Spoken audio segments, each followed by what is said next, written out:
the fear is not unwarranted. We've definitely gone through a lot of changes since 2019, where things kind of, 2020, we hit into the pandemic. We thought that we were heading into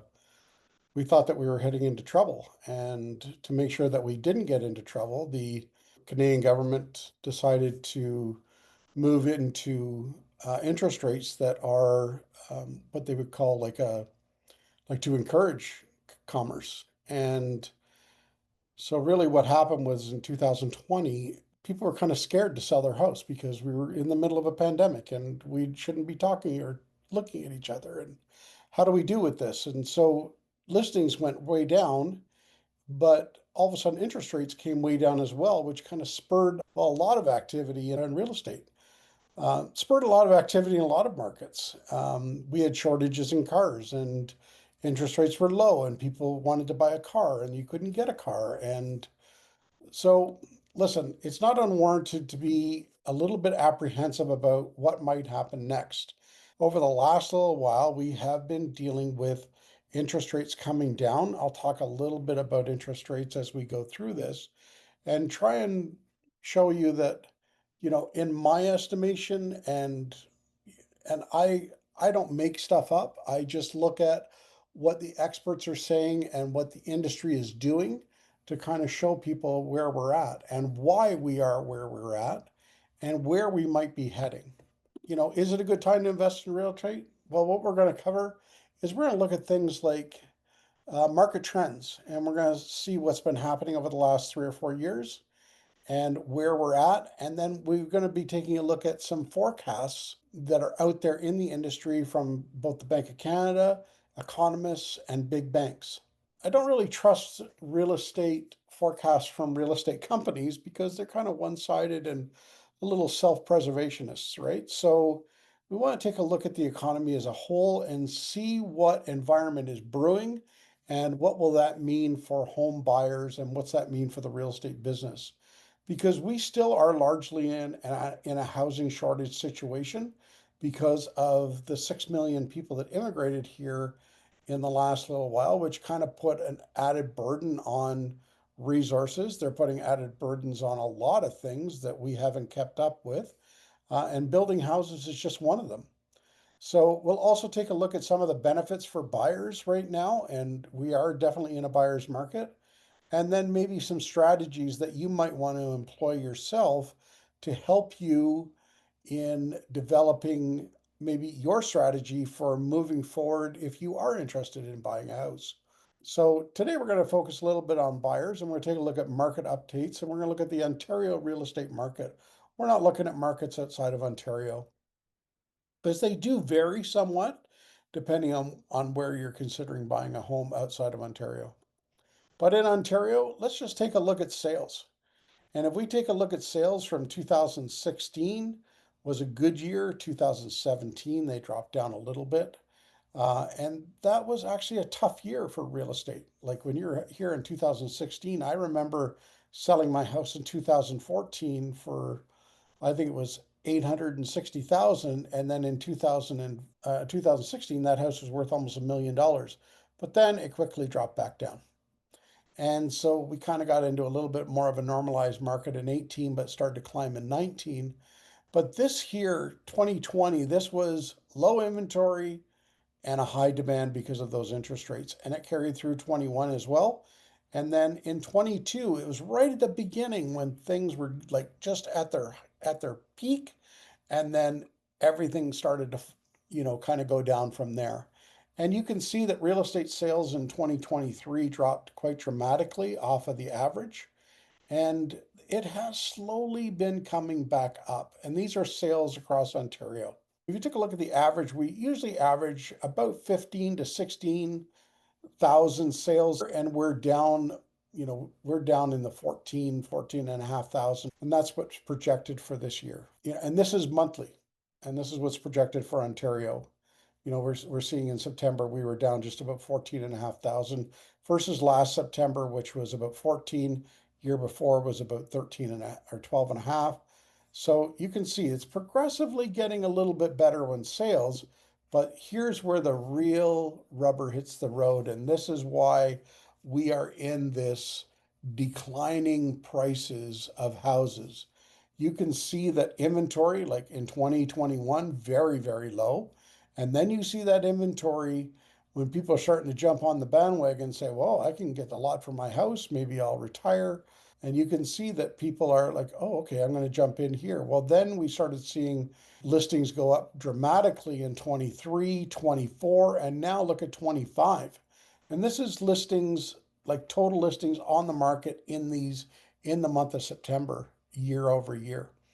So you can see right now that, sales, if I go back here, sales are probably down about 5 or 10%, but then you look at here, listings are up about 65% over the previous year. So it's really kind of creating a situation now where you have so many people that are trying to sell their houses for various reasons, and it's creating a little bit of a buyer's market. And we'll talk about what some of those reasons are, but one of the biggest ones is we have now reached that peak where 25, probably till the beginning of 26, there's a lot of mortgage renewals coming due. And some of these people 5 years ago signed up back here at 1.3% mortgage rates.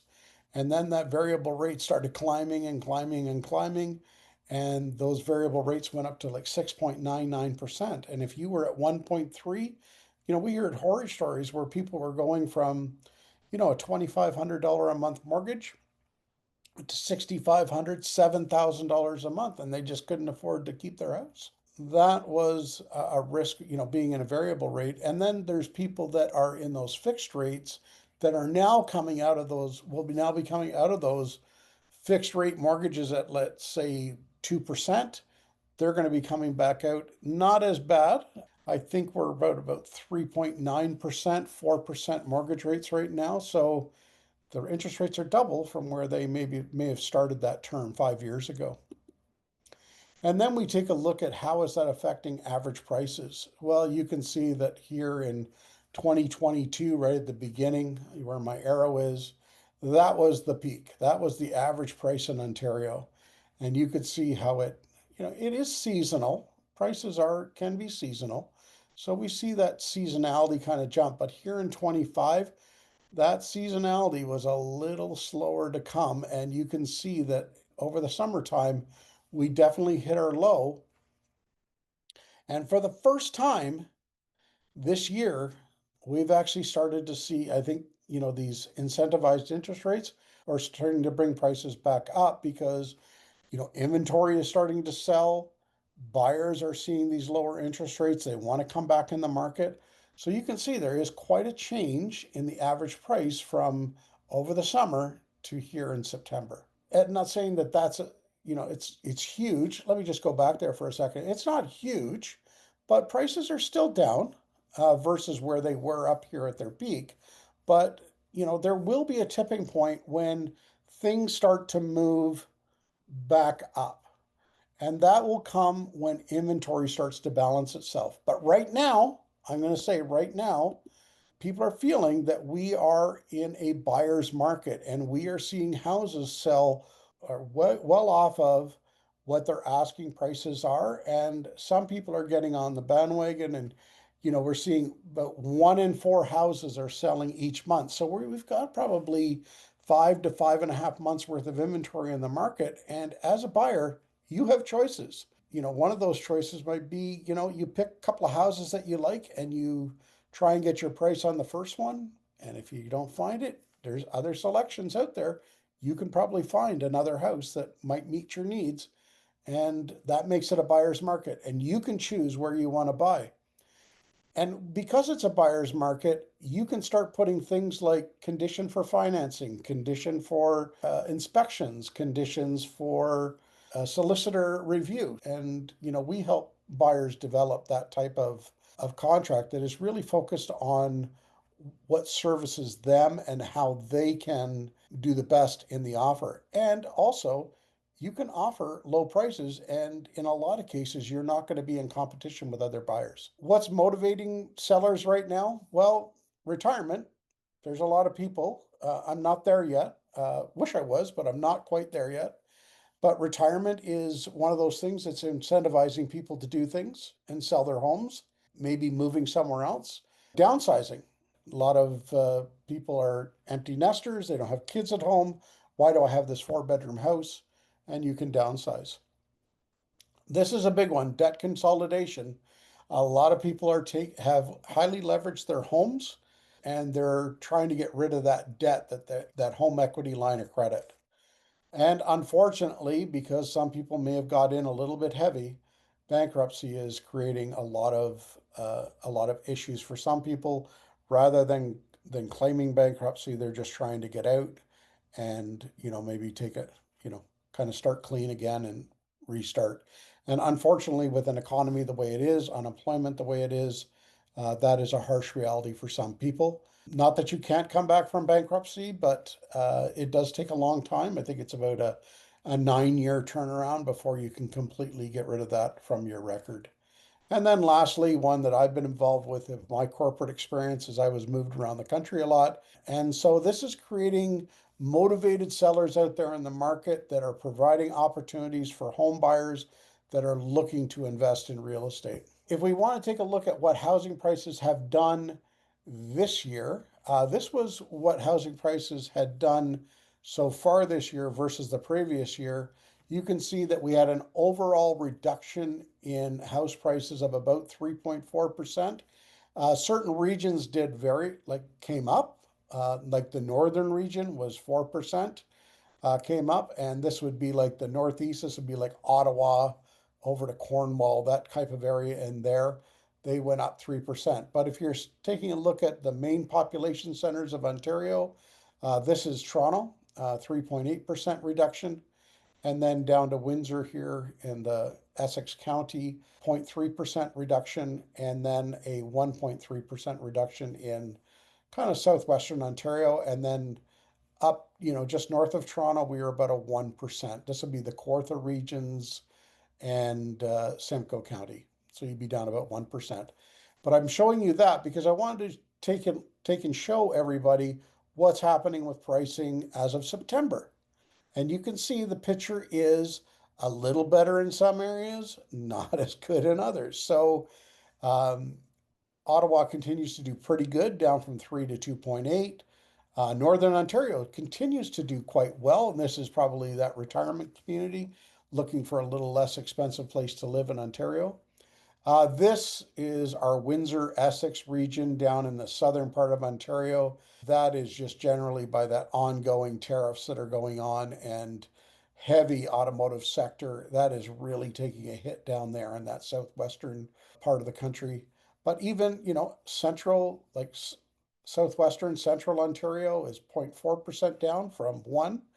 And, Toronto faring a little bit better as inventory sells. It's 3.3% reduction from the beginning of the year, where it was at 3.8. So overall, we're at about a 3.3% reduction in prices. So as of September, November and December are coming. Those are traditionally slow times of year. We'll keep an eye on things. I think I said that I would mention earlier, there are lots of speculation on what will happen with the Bank of Canada. And we'll talk about that in a minute. But if you take a look at the long-term growth, we're going to go way back to 2005, but you can see that the long-term growth, we just draw that line, and we have been doing quite well in Ontario on a long-term growth. So, this is kind of why real estate has always been kind of that investment place where, if you're looking for long-term strategies, this is a good investment. And it will continue to be in Canada for the foreseeable future. And that's not me talking, that is industry experts, banks, and economists across the country are saying that, although real estate did do this, this was crazy. And this is why we're all a little gun shy right now. But you can see this was the biggest dramatic effect that we've had in our market for as long as I can remember. But I'm not including 1980 and 1991, which were terrible times. But they were, that was also your 21% interest rate. We take a look at government incentives that were put in place over there. There's first time home buyers, like home time savings account. There's home buyer plans, tax credits, GST rebates on new houses. for first time buyers as well on new homes. Like those are all strategies that were put in place to help people afford homes. These up here talk about your RSPs, where you can use RSPs and you can move them tax free to help you buy a home. But the big ones that are mostly taken care of are for incentives are Ontario land tax credit refund and the Toronto Muse. They're the same thing, but it's a little bit better in Ontario, I believe if you're a first time buyer, you can get up to $4,000 off that initial tax credit. So if you buy a $500,000 condominium, then your land transfer tax is zero. And this is taking a look at interest rates. I wanted to talk about the Bank of Canada. Anything in this blue area down here, this is stimulus. This is what they call stimulus Bank of Canada rate. So anything below 2% is considered a time when they are looking to stimulate the economy, lowering our Bank of Canada rate down to 1% and pushing it along and keeping it down there and trying to stimulate the Canadian economy. Well, it did create a little bit of inflation. Well, a lot of inflation because we were just spending money like it would never end. And that had to end. So, in order to slow the economy, to stop the spending, they raised that interest rate all the way up to 5%. And they held it there for quite some time. We are starting to see them drop that interest rate down, and now we are at about 2.5%. And when you see this forecasted yellow line at 2.5%, you will never see the Bank of Canada forecast that will show like, well, in beginning of 26, we're going down to 2. They never forecast like that. They always keep things kind of straight line. They try and balance the economy, and they use this to stop us from spending. Looking at what the Bank of Canada is talking about and where are the Bank of Canada rates going. Well, I got this. This was just before we had the drop down to 2.5% is where we're at right now. They're expecting within the next year, well, 1 year out, they were expecting it to go down to 2.25. So this is looking at till the end of this year. So they expect that we'll be down at about 2.25% by the end of the year. You do hear a lot of chirping on the internet talking about, oh, we'll be down to 2%. Maybe, but I could tell you with a lot of certainty, I think we're definitely heading for 2.25. And that's brought on by things like unemployment and job losses. That's really what's creating this. And so they're looking probably for the next year, we will go down to 2.25, maybe 2, maybe, but we're probably going down to 2.25. I wouldn't want to speculate beyond that. And they're going to keep that out for at least a year. And then they're looking for an improvement in the economy. And when an improvement in the economy allows the Bank of Canada to raise that interest rate, and this is kind of what we're looking at probably over the next, 2 to 5 years. And this is good news because we don't see that 5% interest rate anymore. So if you're thinking about mortgages, and it doesn't look as risky as maybe it was back at the beginning of 2020, where we were down at almost 0%. And, people were jumping in at, I'll take that variable rate at 1.2% or 1%. And now they had to pay 5%. So it doesn't look like we're going to be heading back up to that 5% again. So looks like a nice growth in the economy, very calm, very predictable. And that's kind of what we're feeling right now.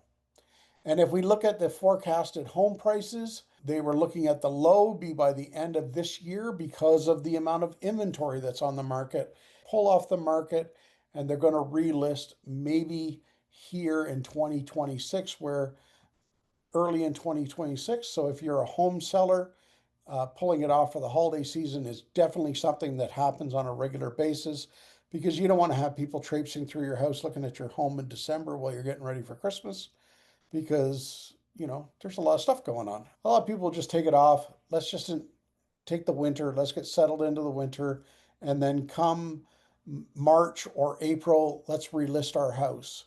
I will tell you, if you're a home seller, I'm going to give you a little advice that maybe you should be listing at the beginning to somewhere at the beginning to middle of February And what you're doing there is that if people are going to buy in April, late March or April, they're going to start looking at the beginning of February, and you want to be in front of them. You don't want to be loaded on Realtor.ca with a mass of houses.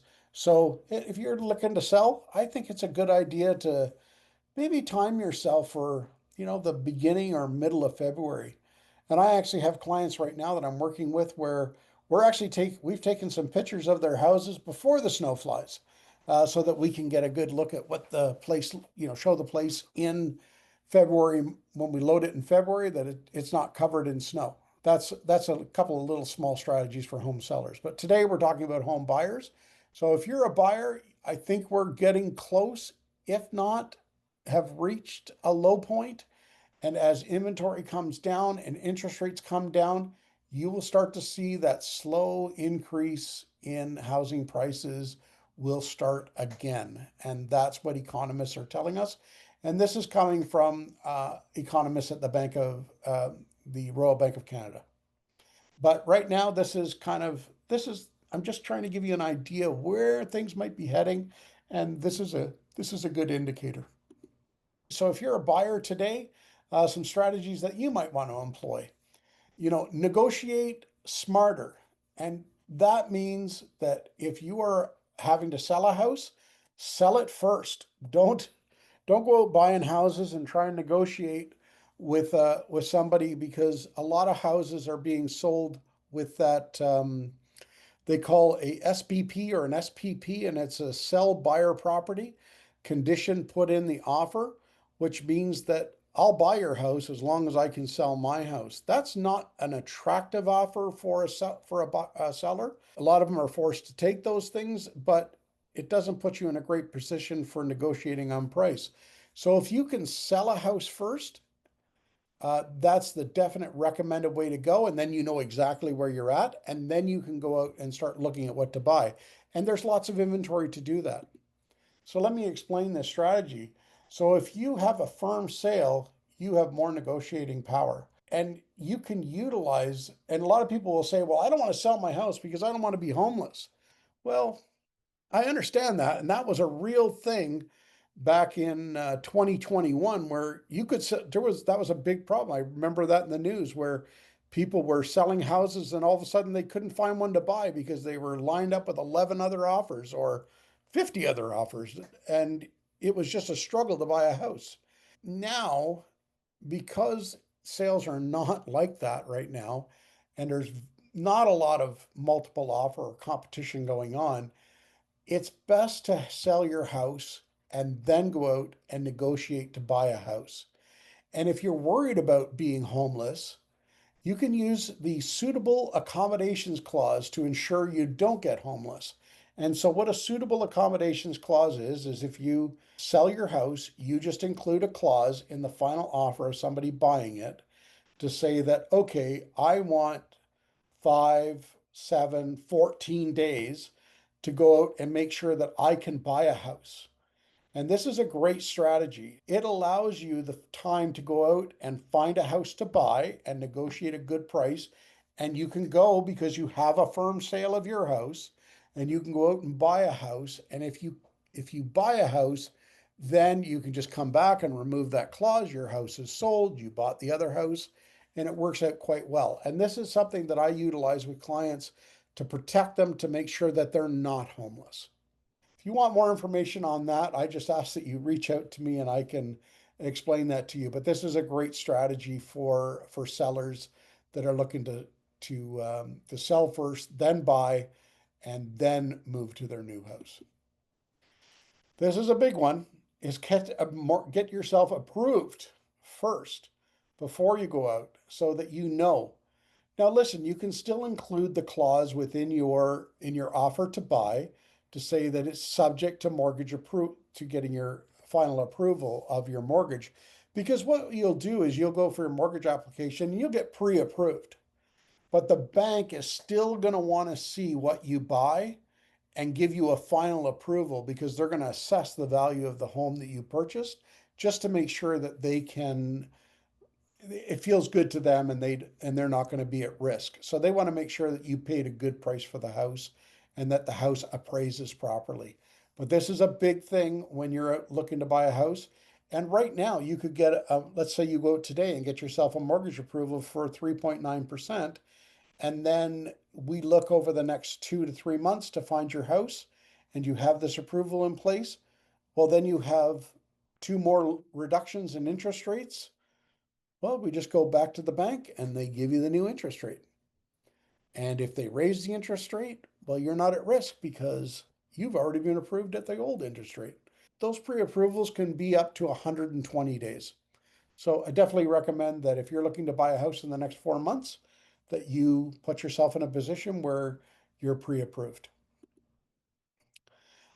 If you're a first-time home buyer or if you are a seasoned home buyer, fixer-uppers are a great way to go. I will tell you that my wife and I did most of our equity was earned through buying fixer-uppers and doing renovations on the house. And it doesn't have to be, knocking down walls. It could be as simple as changing countertops in a kitchen, putting in new backsplashes, even painting a wall. The saying in the real estate industry is $100 in the can means $1,000 on the walls. You take $100 can of paint, you paint a room, freshen it up, make it look brand new. It's worth $1,000 more in the asking price. And it's a good way to go. So fixer uppers are a great strategy. And especially for new home buyers, you can buy something that maybe hasn't been well taken care of, but has good bones. You get it inspected to make sure there's no, like it's not sinking into the earth. And you buy a nice fixer upper. Always, I recommend this work with a professional. You certainly can go out and buy a house without a realtor. You can sell a house without a realtor. If you want any information on that, you can look up TRESA, TRESA. It's the Trust in Real Estate Services Act. You can look that up on sites like from RECO, which is the Real Estate Council of Ontario, and you can definitely do that on your own. You will not have access to the same information that we do as realtors, but we, I always recommend that you use professional realtor because I am one.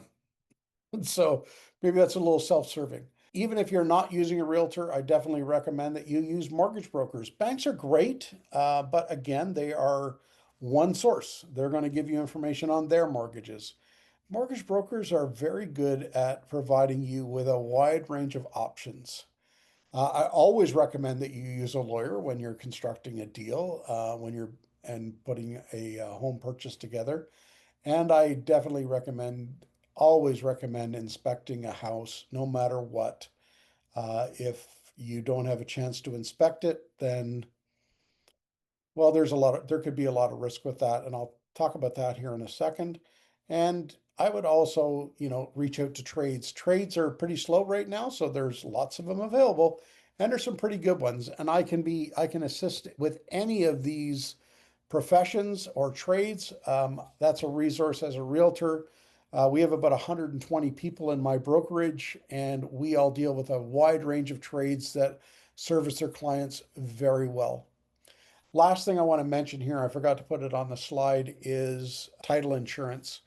And I'm dealing with a very, very bad case right now of people, unfortunately, they bought title insurance, but the problem is that they bought a house during that late 21, 22. They were in competition. They didn't do an inspection, but they did buy the title insurance. And it turns out the person that renovated the house didn't get one single permit when he renovated the home. He renovated over a period of 3 years. He put in a new basement. He added a floor. He added a garage. And the house was then finally, it was looked at by, after they bought it, by the municipality. And now the municipality has told them that the house has to be torn down. It hasn't been anything short of a nightmare, but at least they have title insurance and they're now covered for a lot of their losses. And I'm in the midst of helping them find their way out of that home and into a new home.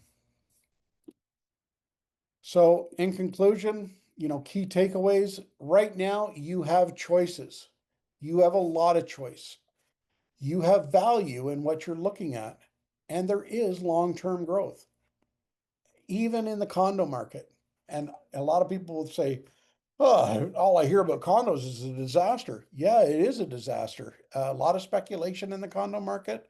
3 years ago, there were 14,500 condos listed in the city of Toronto, and today there is 30,000. So that's double the inventory. Speculation has run out, and there's a lot of people that are losing a lot of money in condos. Now, other people's loss could be your gain. And the problem with condos is, or the good part about the bad part is all the inventory. The bad part is eventually that inventory will sell. The problem is that nobody's been building any condos for the last 3 years. And I don't mean you don't see any being built because they are being built, but those were started before 2023. And we're seeing a lot of condos in the market right now that are for sale. Predictions from some of the experts, like economists and banks, are that there will be a condo shortage by 2028. So if you are a condo buyer, oh, you've got a lot of choice out there and a lot of negotiating power because there's tons of inventory. I have some rather aggressive strategies in my mind. And if you are interested in what those strategies might be, I definitely encourage you to, give me a call or reach out to me through partridgeproperties.ca, and we can set up a Zoom call and I can talk to you about, maybe an aggressive strategy if you are a condo buyer. Smart buyers buy in smart markets, and we're definitely in that place right now. A lot of people are saying that this is the time to invest if you are looking for long-term growth. But if you're looking to jump in and out in a couple of months, that might be a little bit more difficult. But if you're looking to jump in, take something, fix it up, resell it over the next 2 to 3 years, I think you might be in a good place right now. What's your next move? Well, you better call Paul. Listen, we all listen to the news. I listen to it myself. I don't want to, sometimes makes me want to jump off a building after watching the news. I'm very careful about what I digest every day, but I do read every day, and I'm reading every morning. I'm looking at news reports. I'm looking at forecasts, and the big things that are driving down are scaring us right now and affecting the Canadian economy are definitely interest rates that have really kind of hurt us. But the amount of inventory that's on the market, the economy in general with the jobless market, and the tariffs that are coming out of the U.S. has really thrown a wrench into things. And they try to downplay it as much as they can, but I'm not specifically affected by tariffs other than when I go to the grocery store or when I go to buy something, much like every one of us. But I come from the automotive. I spent 30 years in the automotive industry, and I will tell you that I know some people that that have lost their jobs that were with these companies for 20, 30 years, and all of a sudden they're now on the unemployment line. And it's quite scary what's happening, with the automotive industry and the steel industry. I wanted to provide you with real context, real information today that helped you make a decision on where you want to go, and using real information that I'm looking at every day. And I don't want to scare anybody. I just want to let you know that, Warren Buffett says it, when others are bullish, be cautious. And when others are cautious, be bullish. So right now there's a lot of cautious people out there. And if you're in a position to be bullish, then I recommend that this might be the time for you to take advantage of some opportunities.